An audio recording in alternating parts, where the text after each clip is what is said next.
guys, so coronavirus got you kind of feeling down. But guess what? We had one last haul before this whole thing went, before it hit the fan.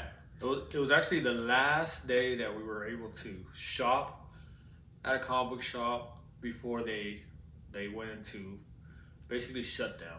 Yeah, so stick around and watch what we picked up. Hey, what's up, YouTube? This is Chino's Comics and More. Again, my name is Chino. This is Manny. What's up, YouTube? Guys, don't forget to click the subscribe button, Hulk smash the like button, Superman punch the notification bell. and don't forget to share, guys. All right, guys. So look, this before the coronavirus really hit hard here in Houston, we were able to go out to a comic book shop and pick up some books.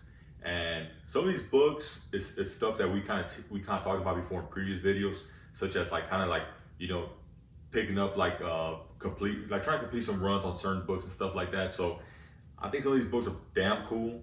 The cool thing about it also is that a lot of these are first appearances, and they're low number issues. So man, I think we just need to show off what we picked up. That way you guys can kind of see, why we're so hyped about these damn books. Yeah, and again, this was thankfully we've made a good connect here in Houston with other local comic book shop owners, and we got the call on a collection that they picked up, and we were able to go in there and kind of get first dibs on it. I think we got first dibs. Yeah, and this is only a portion of what they picked up, but thankfully we were able to pick up some books off of that. The first book I want to show off is going to be Tales of Suspense number 65, and this will be the first Silver Age appearance of Red Skull. And I think the MCU's not done with Red Skull. I think he still has a little bit more life left in him. So hopefully he does pop up again. But if not, it's a beautiful looking book. It's in pretty damn good condition. And Red Skull, I think he's a damn cool villain. Yeah, they didn't do a very, very good portrayal in the movies. I think the first Captain America movie, the first Avenger, it was all right. Yeah, it was good. It was fair. I expected more from him as a villain, but I think they were just saving up for like him in the future. They signed this guy from The Walking Dead, the wannabe Rick Grimes that they left on the show, and he signed off for multiple pictures from what I've been able to dig up. So he'll make more appearances. I think he'll probably be playing like a minor role in the next few movies or so. Not the next few, but after the next few movies, he'll probably be a main villain in the next new Avenger movie. Yeah, I mean, Red Skull's a damn cool villain. I think he's somewhat underpowered in the previous movie, but I think they can do a lot with him. The next book we picked up, and this is pretty cool because this just plugs in holes in this run. It's gonna be Fantastic Four number 18, and this will be the first appearance of the Super Skrull. I think the Skrulls, for the most part, were portrayed kind of differently in Captain Marvel movie, but I think we've led to it. We've talked about. I think there's a secret invasion going on, or something like that's gonna pop up. And I think it'll be really damn cool to see Super Skrull. But with him, you need the Fantastic Four. Yeah, I think I think they left a lot of kind of Easter eggs in the last Captain Marvel movie, which not even that. You saw it in the last Spider-Man movie.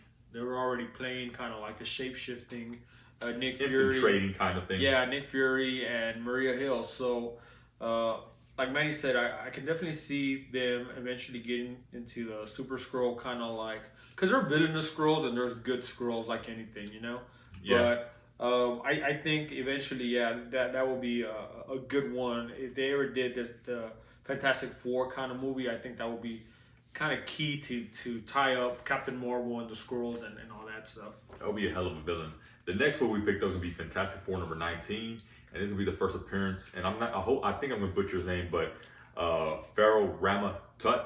And if that's wrong, I apologize for it. But again, this is another key book because it's a low number Fantastic Four. It's the first appearance, and I think this kind of also ties into Kang the Conqueror. But again, another low number Fantastic Four. That's where we're trying to aim. We're trying to complete that run. It's not 1 through the very end. It's more like 1 through probably 100. Yeah, give or take. Probably 1 through 100. I think there's a lot of keys in the first 70, 60. Yeah, 60, 70 books. And that's probably some of the better storytelling too, 1 through 60. So yeah, this just plugs in that extra hole. All right. The next book, and I think you're going to catch a little theme here, is going to be Fantastic Four number 20, and this is the first appearance of who? The Fantastic Four. No. This is the first appearance of Molecule Man. Again, another cool little, low number Fantastic Four. I don't know too much about Molecule Man, but, again, it's the first appearance, and we've always said if you can pick up a first appearance, load up on them, because it's just, they usually kind of develop something else. And with Fantastic Four, I mean, it's just a little run that's pricey to begin with. So to knock out another low number, that's damn key. Yeah, and all these, to be quite honest with you, all these books that we picked up, they're probably a mid-grade or a little bit better. I think they're better than mid-grade, and honestly, I don't think they've ever been pressed or clean. And they look damn sharp. They're older books or Silver Age books for the most part, so they do have a bit of a love to them, but they look damn good. So the next book we have to be Fantastic Four number 27, and if you guys can see, I mean, you might not be able to see it too good, but you kind of see Doctor Strange right there. And this will be the first meeting between Doctor Strange and Fantastic Four. So again, I think it'll be awesome to see Fantastic Four in the MCU. And when they meet up with Doctor Strange, this is a book that I think you probably want to own. Yeah. I would imagine. So again, another low number. And it's just plugging in a lot of the early Fantastic Four and books. And it might be really upgrading some of the older ones that we have. Yeah, so, or just have 2 runs going. This guy here. The next book we have is going to be Fantastic Four number 28. And this book here, I think, could be a sleeper major key. Yeah. It's going to be the first meeting between the X-Men and Fantastic Four. Because I think we know X-Men are coming. We know Fantastic Four is coming. And whenever they do meet up, this will have a lot of significance, I think. They have, I think if you ever did anything with the X-Men and Fantastic Four, I really think that this is probably going to be one of the best ways to introduce them, especially if Fantastic Four is when they pop out, they're in a different reality or something like that, and they happen to have to go search for the X-Men or however they mix them all up. Because I mean, right now, look, they don't exist per se in the Marvel universe. Yeah, they haven't been introduced yet. Well, they haven't been introduced, but I mean, I just find it kind of weird that through Thanos and through the first invasion and everything that's happened, the X-Men never popped their head. You don't hear any mentions of it. Well, we know why, because of the movie rights. Well, yeah, but in the world, in the movie world. So I think what will happen is, I think with the next few movies, there'll be like a relaunch happening where something maybe something's gonna happen.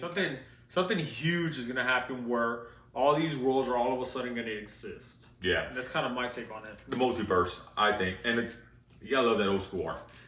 The last book we picked up, and this is a damn cool book. It's been a book that we've been eyeing for a long time, and really haven't had it in this kind of condition. Now, it's never been pressure clean, but it's gonna be X-Men number 4, and it's gonna be the first appearance of Quicksilver and Scarlet Witch. And Scarlet Witch is a big player in the MCU right now, and she has her own show coming out with Vision. But this cover right here is just so damn iconic. It's so damn old school.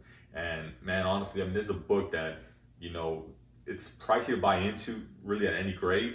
And it's kind of tricky to find, honestly. You really don't see this book too often. So this is up for sale. So this one here is coming off the watch list on eBay. I mean, we can kind of get that one out of that list. But no, again, this is a book that Manny's been tracking for searching and looking for, and we go to comic book shops. We travel a lot. We go to Dallas a lot. We go to Austin, San Antonio, and I mean, we just have dumb luck that we don't run into this book. So it might be actually pretty good luck, because sometimes you're just dropping quite a bit of cash. But on these books. But it just happened to walk in with this other collection, and I mean, there was some sharp books, man. There was some really sharp X-Men high grade books. But we're collecting, and the way we look at it is like, we're trying to not, we're trying to go in a direction right now where it's picking up enough books of a certain grade, and obviously I wish I could get a 9.8, AF15 or something like that. But the money has to make sense. The investment has to make sense, and I think if you're picking up a lot of these books mid-grade, as your first kind of like as your first batch of books, and then upgrading in the future, it's probably a smart smart way to go around it. But if you can afford you know, A high grade? yeah, high grade, go for it, man. But you know, just we're so we're so, I guess we have such a huge list that it just, if we went that route, we would mortgage our houses and whatnot. And honestly, you know, when you start making a list, it always gets out of hand. But again, added a few damn cool books to the collection. Showing off one more time. And again, this is damn cool. And hopefully we can get over this virus so we can go back to hunting, because you know, hunting is damn fun for us. As right now we're kind of at a standstill, but you know, that's all we can do for now, man. Again, hope you guys enjoyed the video. You have myself, Manny, you have Chino. With that, We're out.